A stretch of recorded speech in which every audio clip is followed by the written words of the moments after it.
Hello there folks, how are you doing? It's lovely to see you again and a very warm welcome back to What's for Tea. I hope that I find you all very well indeed, and I really do hope that I find you well and you're managing to cope okay with the self-isolation and the social distancing that's going on at the minute, but fingers crossed it won't be long before it's over.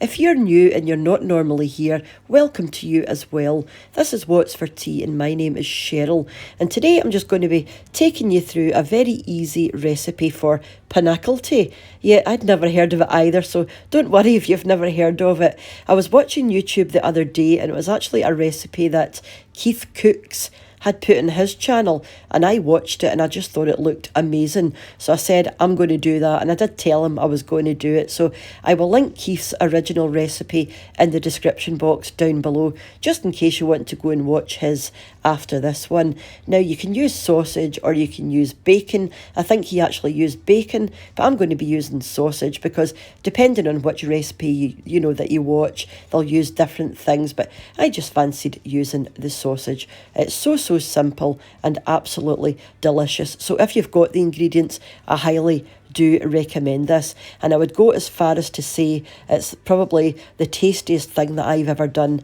in the slow cooker, and that's saying something.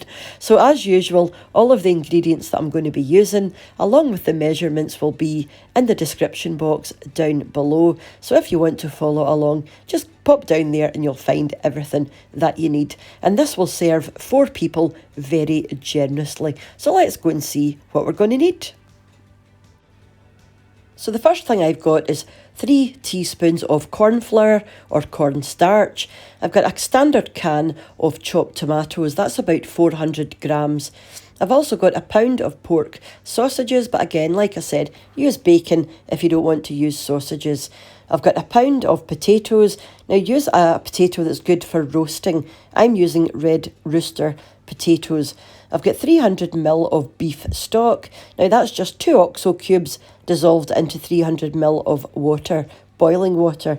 I've also got 1 onion, which I'm going to finely slice, and I've also got my corned beef there in the middle. Now that's just a standard can of corned beef that you'd pick up from the supermarket shelf. In fact, that's it there. Nothing fancy.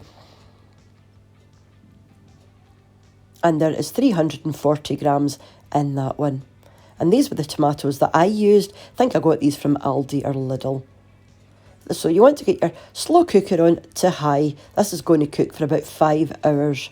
So I'm just going to brown off my sausages. Now you don't have to do this. I just want a wee bit of colour on mine because I think it just helps them look a bit nicer when it's ready.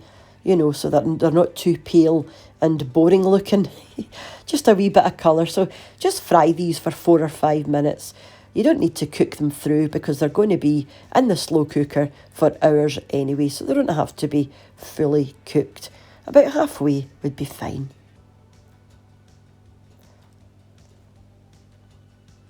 And once they're ready, just set them to the side. You just want to slice up your onion and get your potatoes chopped. Now you want to chop these into quite thick slices because they're going to be in the slow cooker for hours and you don't want them all disintegrating. You want them to keep that nice round shape. So now we can do the gravy, and it's very simple. It's just your can of tomatoes combined with your beef stock. Bring that up to a simmer, and then you're going to pop in your corn flour. So just mix in 3 teaspoons of dried corn flour and 3 tablespoons of water, cold water. Mix it through and pop it into your mixture. Give everything a good stir and let this simmer for about a minute. And it'll go nice and thick. And that's it. Easy. And now the fun part. All you have to do now is assemble. Now you can do this in any order you like. This is just the order I done mine.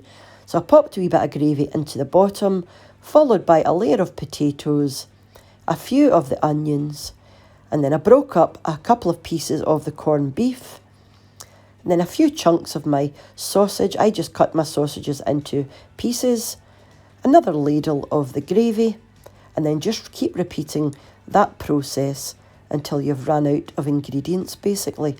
But you want to end up with a nice layer of thick potato on top and the last ladle of your gravy.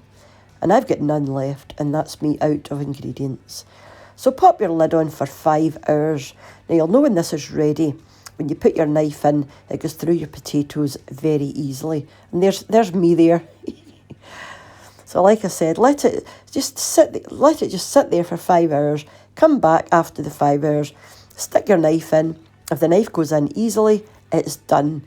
So you could serve it serve it like this right away. Or you can do what I'm doing. I'm deciding to put this into the oven for 20 minutes with a wee bit of butter on top to go a bit crispier. Just like that. And all you have to do now is serve, and look how juicy and delicious that looks. Now granted, it doesn't look the prettiest, but let me tell you, it was absolutely fantastic. And of course, we've got to have baked beans with things like this. But I didn't have baked beans, I just had a toasted roll at the side because I actually wanted crusty bread, but I couldn't find the crusty bread that I was after, so I had some rolls, so I just toasted a roll. And this will be one I am making again in the future. Like I said, I haven't heard of this, but I'm so glad that I came across Keith's recipe. You just see all the nice layers there. So thank you very much to Keith Cooks for the inspiration. And once I watched his recipe, I did go and watch another few recipes. So I've kind of picked bits out of them all and combined it into that recipe. And like I said, all of the other recipes that I watched were all done in the oven. This was the only one, my one that's been done in the slow cooker that I seen anyway. But if you don't want to do it in the slow cooker and you want to do it in the oven, it's just exactly the same method. The only difference is you would then put it into an oven-proof dish, cover it with tin foil for about an hour and a half, and that would be the same result at the end of the day. So thank you very much, guys, for popping over and checking out this wee recipe. And do let me know if you're planning on giving it a go for yourself, because I'd love to know what you think of it, just to see if you're as blown away by it as we were. It's absolutely fantastic and relatively cheap to make as well. So until I see you next time, guys, which is going to be another wee quick recipe, I think, or maybe the shopping haul. I haven't decided yet. I just got my Simply Cook kit in, so I was going to do some Swedish meatballs. But till I see you next, mind to take care of yourselves, and I will see you very soon back on What's for Tea.